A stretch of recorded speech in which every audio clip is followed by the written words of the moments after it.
Angel was a girl from a small village in southeast Nigeria. She had a quiet smile, a curious mind, and a deep love for books.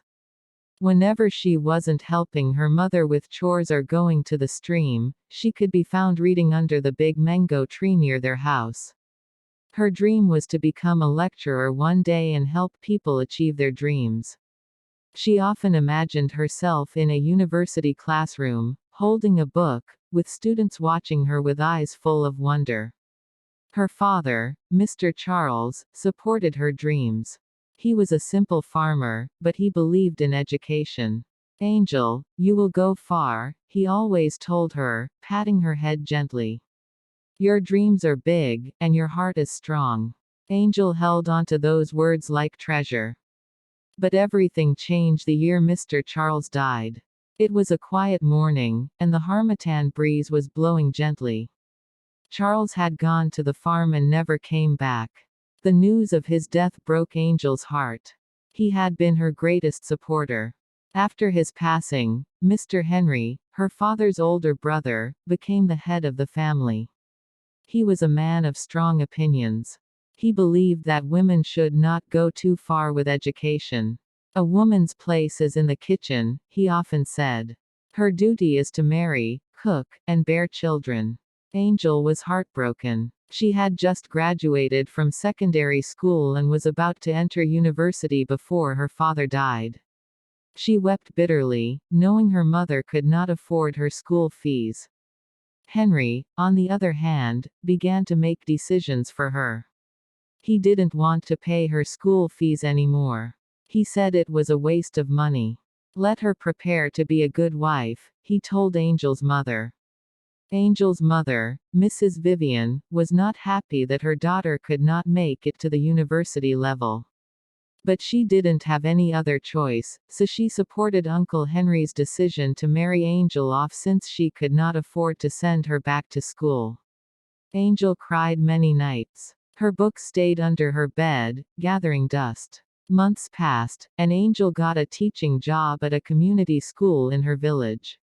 They paid her a small amount of money because she did not attend university, but Angel was content. As Angel grew into a young woman, many men came to ask for her hand in marriage. Some were farmers, others were traders. Uncle Henry was always happy to see them. He saw these men as a chance to collect a high bride price: cows, goats, yams, and money. He wasn't thinking about Angel's feelings. He only cared about what he could gain. One day, a wealthy man named Chief Samuel came to the village. He was much older than Angel and already had 3 wives. He arrived with his servants and many gifts. Uncle Henry's eyes lit up. "This is the man you will marry," he told Angel, smiling wide. "He can pay the bride price I want." Angel looked at Uncle Henry and felt her heart sink. "But I don't want to marry now. Besides, I'm saving some money to further my education. And if I want to marry, I will marry someone I love," she said boldly. "Love is not important," Henry replied, waving his hand. "What matters is that he can take care of you, and he will even see you through university." "I will not marry him," Angel whispered. Henry turned away. "You will do as I say." The next day at the community school where Angel was teaching, she met a young man named Frank. He was a corps member doing his youth service as a teacher in the same school. He was kind, patient, and full of dreams like Angel. They became best friends. They often talked after lessons, sharing stories and laughing. He respected her ideas and listened to her dreams. One afternoon, while they were sitting near the school garden, Frank told Angel that he had gotten a teaching job at a city university and would be leaving for the city next week. He handed Angel a huge sum of money and asked her to come with him so she could continue her education. Angel was speechless. At first, she refused to take the money because she didn't know how she would repay him. But after Frank insisted, Angel collected the money. She thanked Frank and promised to repay him. Angel went home that day with joy. That night, she told her mother everything and begged her to keep it a secret. Vivian was happy. She thought, finally, my daughter will achieve her dreams. One fateful morning, Angel woke up very early. She brushed her teeth, took her bath, and ate her food. Her bags were already packed. She woke her mother and told her she was ready to go. Vivian prayed for her and wished her a safe journey. Angel hugged her mother, then quietly left the compound and went to meet Frank.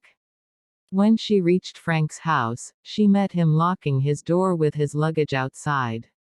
Frank was happy to see her, and together they left for the city. That same afternoon, Chief Samuel arrived at Uncle Henry's house with his servants to pay Angel's bride price. He came with many gifts. Henry's face lit up when he saw Chief Samuel. He welcomed him and offered him chairs. Chief Samuel brought out a huge sum of money and gave it to Henry, saying it was Angel's bride price. He also gave him other gifts and told him to call Angel because he would take her home. Henry was overjoyed. He rushed to Angel's hut to call her, knowing she didn't usually go out on Saturdays. He called her many times, but there was no response. He was about to leave when he saw Angel's mother returning from the farm. "Where is your daughter?" he asked. "I've searched everywhere, and our in-law is waiting for her." Vivian replied, "Angel is no longer in the village. She traveled to the city to continue her education." Henry was shocked. He blamed Vivian for letting her go without informing him. He left angrily and told Chief Samuel that Angel had run away. Chief Samuel got angry. He collected the bride price and gifts he had brought and left with his servants. Henry was speechless and disappointed. Days turned into weeks, and weeks into months. Months became years. Finally, Angel graduated from the university and got a teaching job at the same government university in the city where Frank was teaching. Angel was grateful. She bought many gifts for Frank to show her appreciation. Some weeks later, Frank and Angel got engaged. They traveled abroad to celebrate their success. A few weeks later, they decided to visit the village. Angel bought many items and foodstuffs for her mother. The next day, Frank and Angel arrived in the village. People stared as they came down from the vehicle. Vivian ran to her daughter and hugged her tightly, tears of joy streaming down her cheeks. Angel gave her all the things she brought. Uncle Henry came out of the house as soon as he heard voices. His hair was now gray. He looked at Angel for a long time, then sighed. "I was wrong," he said. "I was blinded by greed and selfishness. I didn't support your dream when you needed me the most. I'm so sorry. Please forgive me." Angel looked at him and smiled. "I forgave you long ago. I hold no grudge. Everything that happened had its own purpose." Then she hugged her uncle and introduced Frank as her fiancé.